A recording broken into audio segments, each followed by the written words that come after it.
Good morning. Welcome to The Secret How to Fight CPS and Win. I'm your host, Bob Pace, and the number on the lower part of your screen, 888-888-6582, is the way to get in touch if you want to speak on the show about your CPS matter, the Child Protection uh, um, Service, and I'll be glad to discuss with you of ways of getting legal help to fight and, of course, to win.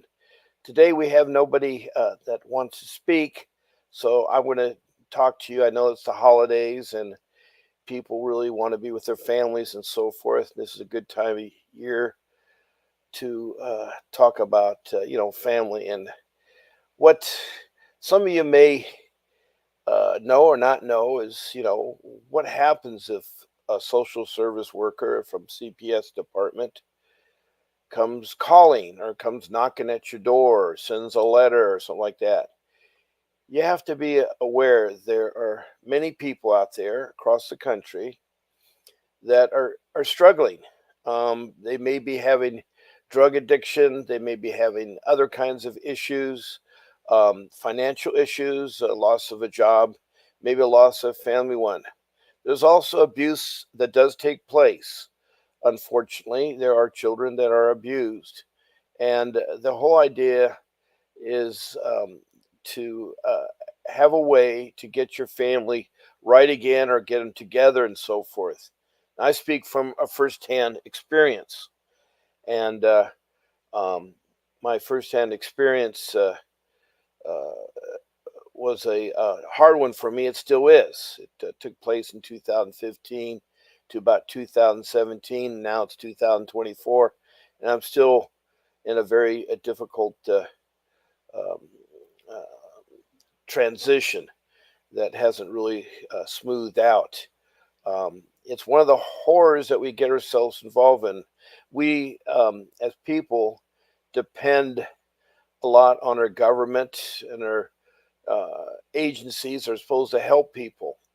And that's what social service is all about. They give help for food assistance to find a job, to help you with your medical insurance, Medicaid, and so forth. It helps out with seniors.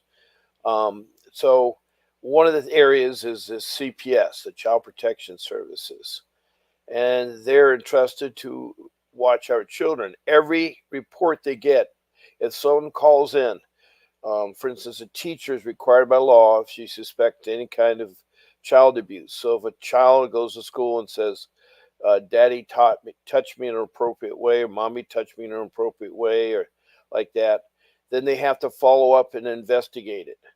That's the problem where it gets tricky because a lot of times things are distorted, stretched, or whatever it is, and you as a person have to figure out, um, how the best to administrate your case. And what I wanted to go right there is that if you do receive notification or the social worker wants to come by, the CPS worker wants to come by and talk to you or something like that, you got to have representation by attorney. CPS, fighting CPS legal matters are really important. And there's a good attorney that I work for, Vincent W. Davis. He has a law firm, and he goes anywhere in the U.S. to help defend. And again, the number is 888-888-6582, and you can call and set up a consultation with Vincent Davis. He will, talk up to 30 minutes. And there's also the link that you can see on the bottom of the screen and so forth. Vincent is a real qualified attorney. He's seasoned. He's a trial attorney. He knows how to work with children, and he knows the system quite well. And one of the things that I did a bad mistake, and I'm kind of relating my stories because maybe some of you have similarity, is that I was being constantly um, uh, being asked to speak to a CPS worker or something like that, because there's alleges that supposedly my children didn't have electricity or water, no food, didn't go to school, which was far from it. Unfortunately, some people were thinking that they were trying to help and actually made matters worse. And at first, I did talk to them because I thought they would be a legitimate agency, and of course, I had nothing to hide. I'm not on any kind of drugs. I don't have any kind of bad things with my children. I know my children lived in a clean room, a clean environment. They took baths. There's always electricity and food and so forth. The only hiccup in my life was that when I lost my job and my parents were dying, I had all my parents' belongings in the house, and it ended up kind of being a clutter. If you can imagine your house, and suddenly you got your parents' things in the house with boxes and so forth, it is kind of a clutter effect. But anyway, eventually the social workers met, but I only met with them outside in the street light. I refused to have them in the house. And at that time, I did not know about getting an attorney, and I wanted to get an attorney. If I knew that, that's my first thing, because you don't have to let them in your house. You don't have to talk to them. If you're approached and you read what's in that letter, or you received a phone call, you don't have to answer the call. What you can do is turn it over to an attorney, and they would best advise you. And they will end up creating some strategies of how to best uh, take care of your issue and so forth. Eventually, the police showed up one day, and I didn't know they were going to show up. I guess the Child Protection Agency wanted to get the police involved for whatever reason. I have still no idea to this date why, but um, they won't say too much to you. The Child Protection Agency plays games. I hate to tell you that. They're not your friend. I've yet to meet a good CPS worker, and I'm talking from the top down, because where I live, I went to the top. I went to the person that lived in what I call the Taj Mahal. They have very rich settings, and I said, "There's something wrong here. It doesn't make sense, and you need to help me." And all they do is they say, "Yes, yes." They get you in touch with supervisors who are just as bad, and all they'd want to do is get your children into foster care, break apart the family. No intentions of bringing the family together. That's one thing that's missing in CPS. There should be a way of having the family members come together, and if it's a hostile environment, maybe with some social workers together, some counselors, some professional help, and sort through the problems. Maybe the parents need classes how to do parenting. We're not all born to know how to raise our kids, and things that we may have learned from our parents. Maybe there's some bad things. And so, yes, bad things do happen. And so, uh, I was just completely amazed, because I'm well educated, and I never had any criminal record or anything like that.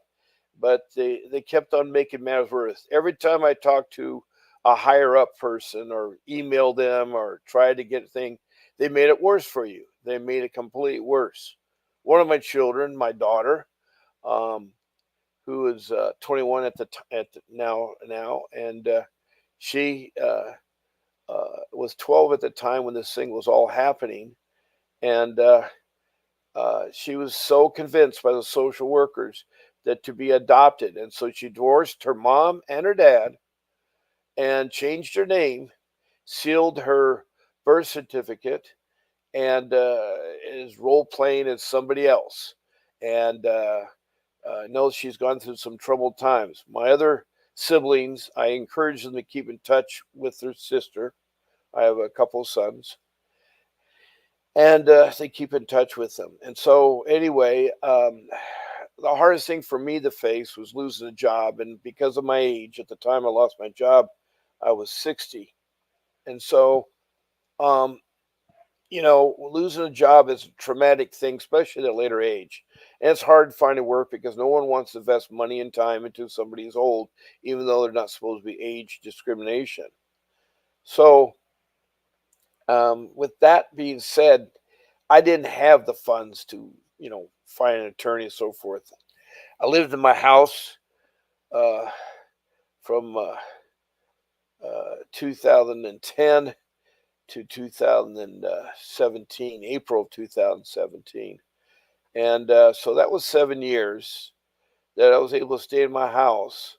But my savings ran out, and then I had to sell the house to pay off the mortgage. I had, heavy mortgage. I have a high paying job as a professional job. And so it was really, really kind of hard there. Um, I did go ahead and hire Mr. Davis. And I tell you, when I first met with him, he's a very likable person. He's very easy to talk to. And he has a strong background in fighting CPS. He's an advocate. He's had radio shows. He has this broadcast, and he's out there to take care of your family, to get your children back, and so forth. And so he's a very gracious man. And so, um, again, 888-888-6582, call in and schedule a consultation, and that would be good there. So I one day was picking up my son from school, and since I was no longer working, I was able to be more with my children. And so one of the duties that my wife used to do was pick up the children, but I was able to do that. And that day, my wife was at the hair salon, and I was going to pick her up after pick up my son. And unfortunately, did I know that an unmarked car was following me. And again, it's a very spooky thing when you don't suspect someone following you. And then um, I was driving along, and a police car came out of nowhere. And I guess what this unmarked car did is that they flagged the policeman to pull me over. And I stopped because there's a policeman, and I was going to stop to pick up my wife. And unfortunately, I didn't know what this was all about. And he said, "Well, you didn't stop fully at a stop sign. You did a California stop." I always try to count 1,000, 2, 1,000, 3, 1,000 as a stopping point. But I guess this guy decided to use this as a ruse to stop me. Once he pulled over, he said, "There's a guy in the back car behind me that wants to talk to him. He is an officer." And so this guy came up, and sort of a young fellow, but it looked like to me he was determined on a mission.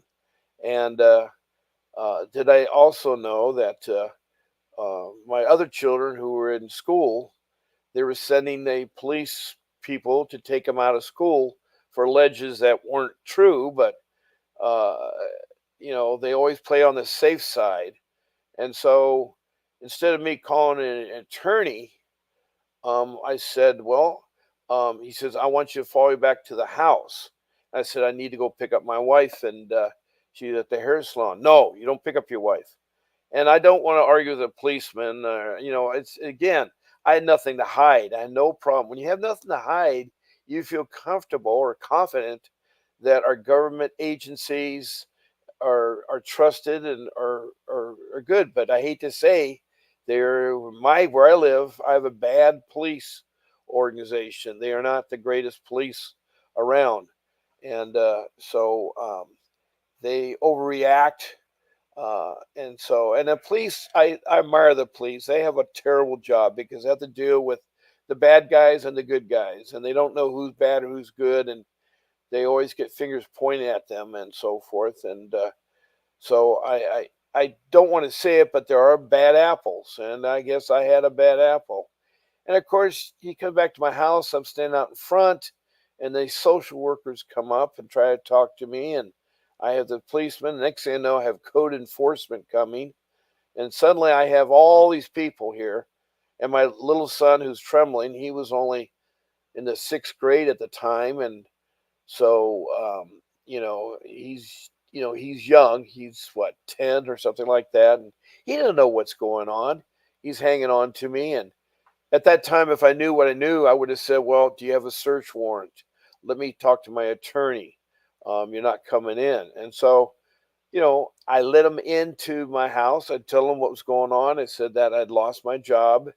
I was trying to take care of my mom and dad that um, uh, were dying, and I had their belongings, and my house was, contained our belongings, and so I just put boxes in the living room and boxes around and outside. And at first, I had them on the car apron, but the association where I lived in didn't allow that. I had tarps put over them and everything. And so I was going to sort through them and give them to family and relatives and so forth. It takes time.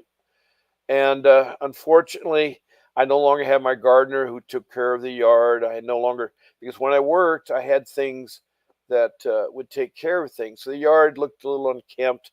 The front fence needed a little repair work. The gate wasn't closing sufficiently.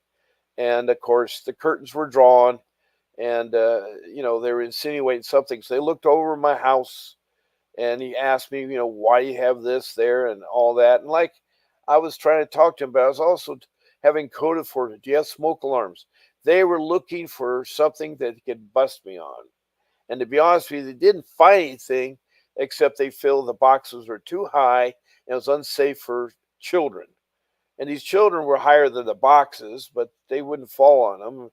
And it wasn't put in a precarious way. It was just cluttered with boxes and furniture and things like that. And it was somewhat neatly organized, and it was in the yard and on the front porch and in the house, in the garage, and so forth. But it's a lot of belongings, and um, we uh, um, I proceeded to talk and to the social workers. But the thing was is that the social workers wanted to ask things, and you should never talk to a social worker without representation. Um, that's where the attorney comes in. I realize it's a lot of money retained. Most attorneys require a retainer fee. Very few attorneys I know work pro bono. But um, this, so, when this was going on and so forth, my wife, who had scoured at the internet and Googled it, came across Vincent W. Davis. And so after my interview and stuff, I finally met with Vincent Davis. And of course, I'm told I did everything wrong. I should let him not in my house. I should not discuss the case. And again, uh, did I know what I was getting into? Because the court systems for the children is like a cattle affair. If you can imagine, in the old days, the cattle would come in and they corral them into pen areas, and they try to mass load them on and take them off to the butcher. And the judge that I had, his only experience was doing car collisions as a judge before. They are appointed, and I'm told that they're voted in. And so responsible people need to make sure you vote the kind of judge you want. And I wish that judge had backgrounds with children, because he was one thing. And when they come in, only the attorney comes in to talk. You do not come in the court. You may see the judge once or twice, but the judge has already had his mind made up because he reads the things, he thinks everything's true. And you don't have a judgment by your peers. Again, this is in family service. Now, in civil matter, the police tried to do a civil matter out of this. So they decided to accuse me of all kinds of things. And that was a whole separate court, and that's a whole separate issue. And again, they trump up a bunch of charges so they could settle it. They'll stretch it out for a year or two. And of course, I couldn't afford a attorney for that. I had to get a low cost attorney who didn't really have the funds to do a long case. And so after years stuff like that, instead of bringing my family into court, my children, all that stuff, and so forth, and have them testify and this and that, I went ahead and compromised, and so I admitted to having clutter that would maybe endanger the children. That was the only thing that I was convicted of. See, being a misdemeanor. Of course, being a misdemeanor means you have to go through all kinds of classes for a year. You have a probation person that sees you every week, and they treat you just like, the other people in probation. It's a very unpleasant experience. My probation person didn't understand why I was in the system because he could tell I was a good person. He was a good probation person. In fact, he and I were friends, afterwards. So that part was okay. But the classes you had to take you're in with a bunch of people that have all kinds of problems. And they're very tedious classes. You have to pay for it. You have to transport yourself to them, and they're not close. And so there's a lot of money involved. If I knew all this, I would have said, no, I'm not guilty. I'd rather have a trial. Yes, I'll have my family involved. And that's no problem because, again, I had nothing to hide. And I know that in the end, I would not have been convicted, or not convicted, but agree to the charges to drop the case. They dropped the charges against my wife, who had the same charges I had. And I wanted her not to have to go through it. I protected her and dropped it. By that time, um, I got my attorney, Vincent Davis, and we worked on strategies of getting our three children reunited. But during this time, they're right away put into foster care home. It's been run by a Boys Town, and what's happened is that Boys Town is an agency that takes care of kids that don't have parents, that don't care. They have no experience of how to work with um, parents may have hiccups or need further education or parenting classes. They don't really encourage the kids to be close to their parents. They're told with the hands to the side, never to hug your parents, and things like my children. We love to hug. We love to. When I came home from work, my kids were so thrilled to see Daddy. They wanted to be picked up by Daddy and loved by Daddy. It was a loving family, and the kids, were living in a nice lifestyle, a nice home. I mean, we had a swimming pool, we had a big yard, we lived close to the beach, and the house was modern. It was, like only 10 years old. And so it had all the necessities. Each child had their own bedroom, their own bed, and so forth. Uh, the bathroom had double sinks, so the children had a place to wash up and so forth. And the uh, the home lifestyle was fun. We would go on trips. We loved to travel. We've been to Brazil, been to Portugal, Canada, Mexico, and of course we went to the United States to see the Grand Canyon and the Painted Desert, Petrified Forest. We would go skiing up in Mammoth Mountain, the snow mountain there. It's close to where I live. Well, not where I live, but it's a little bit of drive there. But we did a lot of family outings. We believe in outings. We live close to the beach, so we'd have picnics on the beach. We would have fire pits and cook uh, things at the beach and so forth. And so, it's kind of like, we're involved in AYSO soccer. Now, when I lost my job, I couldn't afford the fees for AYSO soccer. All three of my children played soccer.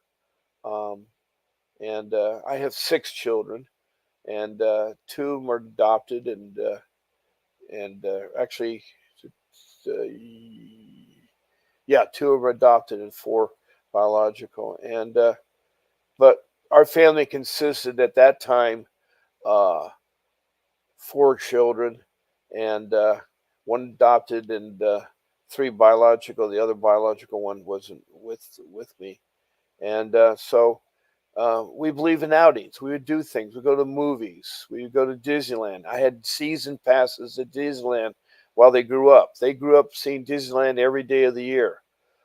As I say, my lifestyle, my job afford nice things, nice home, um, a nice environment, and I'm well educated. My wife is well educated.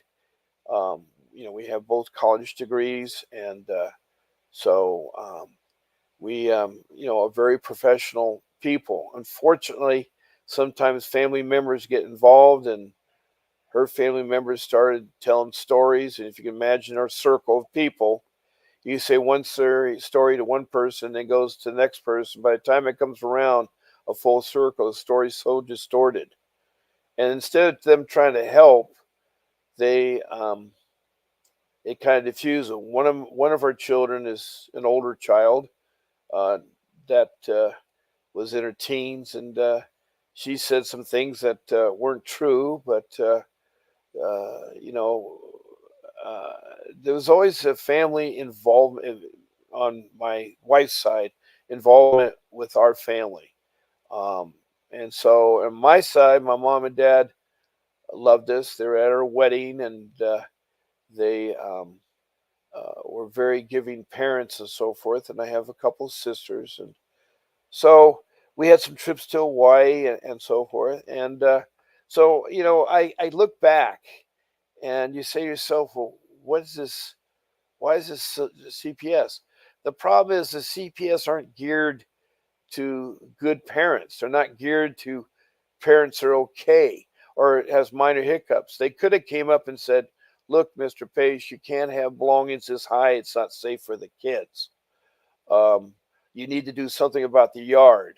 I understand you don't have a job, and it's a mammoth job to take care of it. Again, I'm in my 60s. I'm 74 now, and there's a lot of chore to work in that yard because we had an English garden, we had a tropical garden, we had a walk-in pool, and we had it was a beautiful home. I mean, there's no question about it. It was the most beautiful home. It's my dream home, and I was very, very happy there. My wife was happy. We lived in a nice area, and I was able to work and maintain food and pay all the bills, maintain my family in a comfortable lifestyle. But CPS was determined, and every step I would turn, the meetings would take place, hundreds and hundreds of meetings. I'd go on my way. I'd pay for all kinds of additional fees that money I didn't have, and I used all my savings on CPS. CPS probably cost me over $2 million. They got out of me, um, and I only got back two children out of that, and those two children are still with me, but they're struggling now. Even though the thing is over, they're still struggling. The other children that were taken away are still struggling out there because I know my children see each other. I tell them to keep that bond going. And the judge, when you say talk to the judge, it doesn't happen. It's really weird. They go in there and the attorney, and again, I had a public defender in the beginning, and that's a big mistake. You out there should get a attorney. I know it's hard, but public defenders, they're overlated. They may have 20 cases that they're trying to handle, and they only give 5 minutes. And the courtrooms are full of people in the courtroom, and a lot of them are people that have just come in the United States and don't understand the system. And I'm not going to digress to talk about why they get all the benefits. But anybody that's in the United States, whether they are a citizen or not a citizen, gets the same benefits. They get free schooling, get free hospitalization, they get jobs, and they get social services.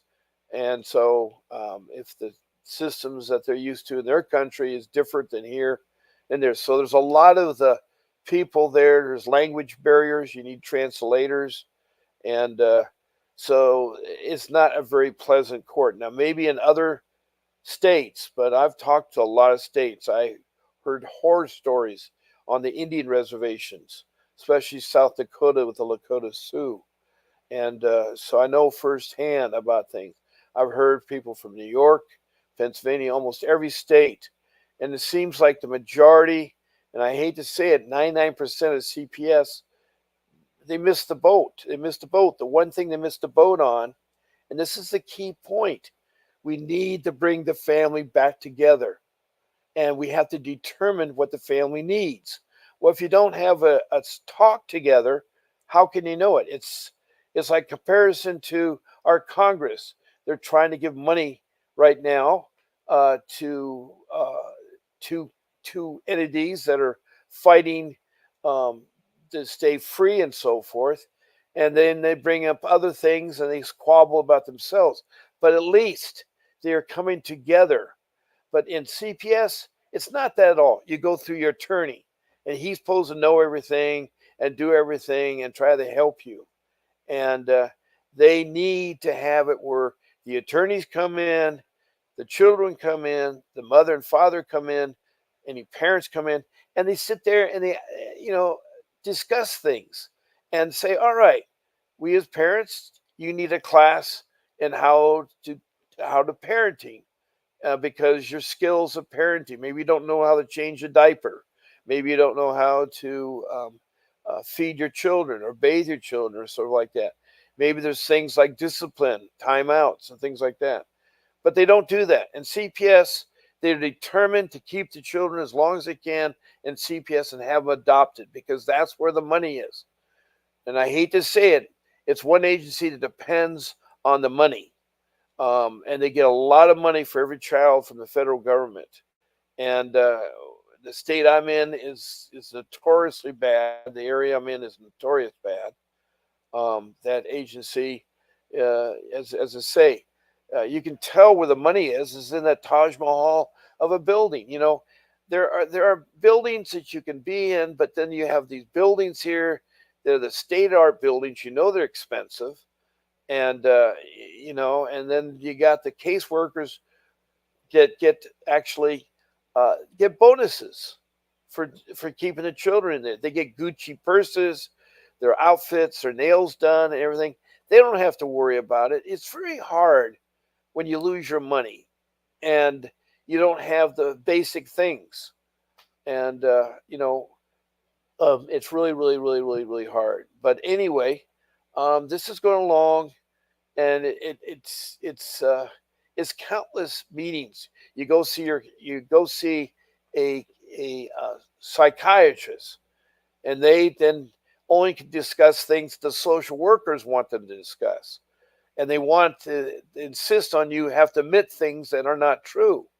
And so I was fighting that all the way there because they said, well, you have to admit that it's true. You get your case. I didn't trust them. I did not trust them. How it turned out bad was a civil matter, was a case in point.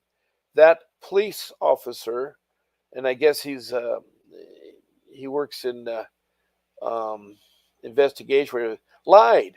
There is no question that the police officer lied. And I don't know if they get a bonus or what. I don't know the whole purpose of, or they say, oh, great, we got a person that has a lot of money here and we're going to punish them because they have a lot of money. Um, I don't think I was that rich compared to a lot of other people, but I was off. I mean, I never had to worry. As I said, Disneyland passes are not cheap. They're very expensive to have that for a family of 5 or 6 there. But it is a hard battle. But again, you need to get an attorney, and Vincent Davis is an excellent attorney to contact. 888-888-6582, and he will do your strategies. He knows the strategies of how to fight the case. He'll hear you out. He'll give you a 30-minute consultation, and then he'll tell you his retaining fee. And he has other attorneys that work for him and other attorneys that are very familiar with get your children back and so forth. Because I think it's very important that a family, if you have a mother and father have children, they want that. Usually, most of the people I met want to have children, want to have a family, and they love their children. But maybe they don't know the right tools, or they don't. And then again, sometimes they get troubled with drugs. Drugs is an addiction. Drugs, some people are weak about addiction. It's just like some people have addiction to other things. I have addiction to chocolate, and I had to fight that addiction, and that's a hard one to fight because you end up with a type 2 diabetic. And so with anything, you get educated about what you're doing and how it's harming and so forth. Then there are the small cases. It isn't that rapid running. That yes, there's parents that use discipline, burning their children or putting hot water on them or doing cigarette butts on them or leaving their drugs around. Yes, those kinds of individuals need some additional help, but don't destroy them. Give them a chance to have the family come back together because if we had more fathers and mothers, there's a lot of single mothers out there. They have these parenting classes or know how to take care of their children and get better themselves. Then that's going to release the burden on society that we got so many homeless children out there, so many homeless. Where I live, it's the capital of child abduction. It's a slave trade. More children are abducted where I live and transported overseas as slaves. And so, you need good parents to know where your children are at. You need good parenting skills. And so that is, but once you're in the system, it's a hard system to get anything resolved. It is very time consuming. It isn't, and it interferes with your job if you have a job. It's like both my boys were in Boy Scouts, and now I think it's called scouting because they now got girls in there.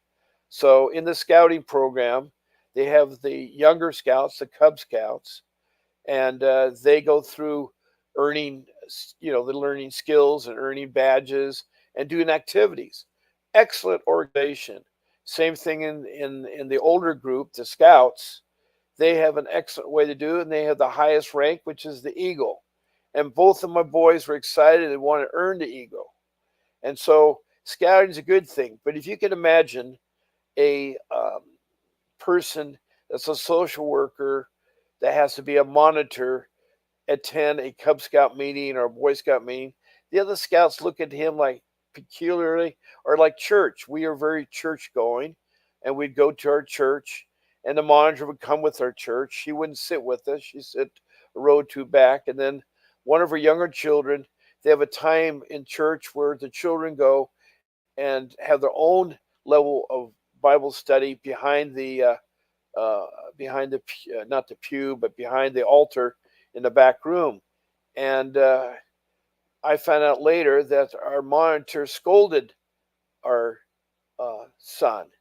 And in the foster care system, um, they would end up cuffing my son in the back of his head and made him cry. There's so many times my children alone would cry. Why? Why? There are foster care people out there that really love children that want to help, but I hate to say it, a lot of them look at the money because they're paid money. They're paid so much money, it's unbelievable. Uh, that's the sad part. If it wasn't a money thing, there'd be something different, but they paid money. And so money is what makes the whole game go around. If you have enough money, you can get an attorney. And but you can win at beating CPS, and you can actually have a lawsuit against them if they did something wrong. Our social worker lied. She lied underneath oath. My wife's sister lied underneath oath, and they were trying to adopt our daughter, and it was sad. It was so sad when people do things because no one should take their children away from them. I my heart breaks every time I don't see my daughter. It's the most a wrenching thing not seeing your daughter that you raised. You went to Girl Scouts with your daughter. You went to the dad Valentine's Day dance. You went to the campouts where you build crafts and so forth. The AYSO. I was involved as a parent. Not only did I come to the games, I was a referee. And so I would run up and down the field with my young son, my older son, and my daughter, and I'd referee soccer games. And I did that strictly because I want to be involved with my kids, and it's a good way to keep in shape. And I have an athletic background. And so it was fun. So those kind of programs are good. And, the schooling that my boys were going to was a private school. And they were trying to disrupt them, try to tell them, oh, we can get them into another school a public school. And I'm not trying to put public schools down, but if you can afford it, a private school is a good way to go to it. My young son just finished winning the state championships in varsity football. He's they're the number one team across the country, and he is so thrilled to death. He's with all these people going different places, going different schools, and it was 4 years. He's a senior, and so it was 4 years of hard work and so forth. And he is really uh, a good, loving son, and but he's damaged. He has nightmares. He has skills that were taught incorrectly by the foster care people, by social worker. It's sad. There's so much corruption, and again, it all stems from who you vote in office and so forth. The judges are not appointed, but they're elected, and you come a chance to vote. You need to make sure you vote the right judges in there, because one day you don't know it. But again, my case went on, and it would go on and on. There was times that, for instance, there was an incident where because I had a misdemeanor conviction, I had to have a restraining order until the time was up on that while I was doing that. So I couldn't be any close to my family 100 yards, my children who live with their mom. And I went and got a place for them, strictly for them to live and so forth. But I always stayed away. I was down the bus stop because they could see me. Um, they didn't have to be away from me, but I'd be away from the residents. And so the social worker would lie. My son proved a case. He took a measuring wheel and measured the distance and said that she was lying for what she said that transcribed. And there's a 100-yard rule, and I was well outside the 100 yards rules. But it's no matter what is said or done, stories come up, and they're are made up, and it's like all the social worker was interested was her new purse, her new clothing, and her bonus that she got there. So the driving force for her was money. It wasn't her love of the job. Um, the social workers that used to be, were reduced in pay, unfortunately, during the time that the governor of the state ran out of money and had to let the more experienced and seasonal. So there's a lot of young social workers. And how can someone who maybe has had a 1 or 2 years old be in command of child protection services? I mean, command in the sense that they can go and make decisions when they themselves are not a parent, they're not even married, and they're making very life things that are going to affect the children, the parents for life. And so we need to, work these strategies out. And, um, first thing you should do that is really helpful that I should have done is that you get a diary out and you write down every day what transpired, what happened. You write the time, the places, and the people you see, and you keep track of that. Um, and that diary would really, really help. And that's something I wish I had done. And I'm telling you all that something like that happens. Keep track of your letters and paperwork. Um, there's so much documentation they put things, and if you don't sign, you object to it, they'll still run it through, and they believe it's is the truth. Uh, it's like you're guilty until you're proven innocent, and it isn't like you're innocent till you're proven guilty. In the civil matter, that's how the civil works. But in child protection services, you're guilty, and they try to make your paper look like like you did something really awful. And there are stories, you read them every day about how a child protection social worker went out to visit and thought everything was all fine. It did several times, and the child ended up dying. And so, um, you know, uh, there isn't one thing that fits all. It's basically they need to take a lot more education classes. They got to have be a season. I think a person should at least have 10 years experience as a social worker, or what's a social, as a ride along, or until they've developed the skills, because you got people that only been in for 6 months. They're making decisions that are going to affect this family for their lifetime. It's uh, it's really, really, really sad. And uh, the system is really, really sad. It's got to be changed from the top dog to the bottom. It's got to be redone, and it should be some type of group of trustees or people from the community that oversees it, like a board, and oversees it and implement things. And they should be answerable to things. They are allowed to do things that are unethical. And I know it sounds terrible to talk about an agency, but we do have a lot of issues with them, and our focus is to fight CPS and win, to get your children back, to become a family again. That is the goal that we want to do as a family. Yes, my family's back together again, and thankful to Vincent W. Davis who helped get my family back, but it isn't functional as a family because there's a lot of scars, a lot of wounds that have been healed. Even today, it affects my wife. She'll break down in tears, because we don't see our daughter. I don't know if any of you have experienced losing a child. Heaven forbid, never lost one through a death. But having a child that's still alive that you can't see or touch or be around or enjoy or watch them grow up or things like that is a horrible, horrible experience that a parent shouldn't have to go through. And that's something that, I can relate to at least three of my children. One didn't really start to go bad till she was 25, but one at 3 years of age has never seen her dad. Her last words is, "Dad, why do you have to go?" And it was really, really sad. And again, um, a lot of this relates into divorce, and divorce is a whole separate matter. But divorce should be the last choice.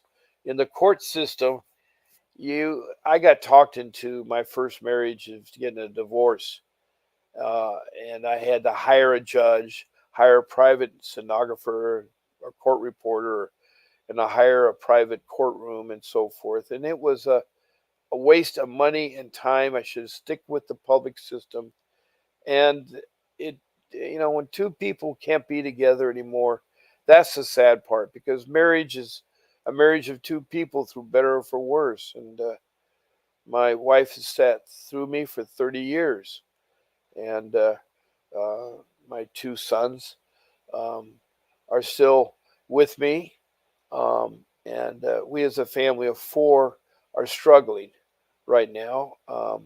I did get a job for a year and a half, but unfortunately, that job fell through because they find out your age and they think that, oh, an old person can't do work.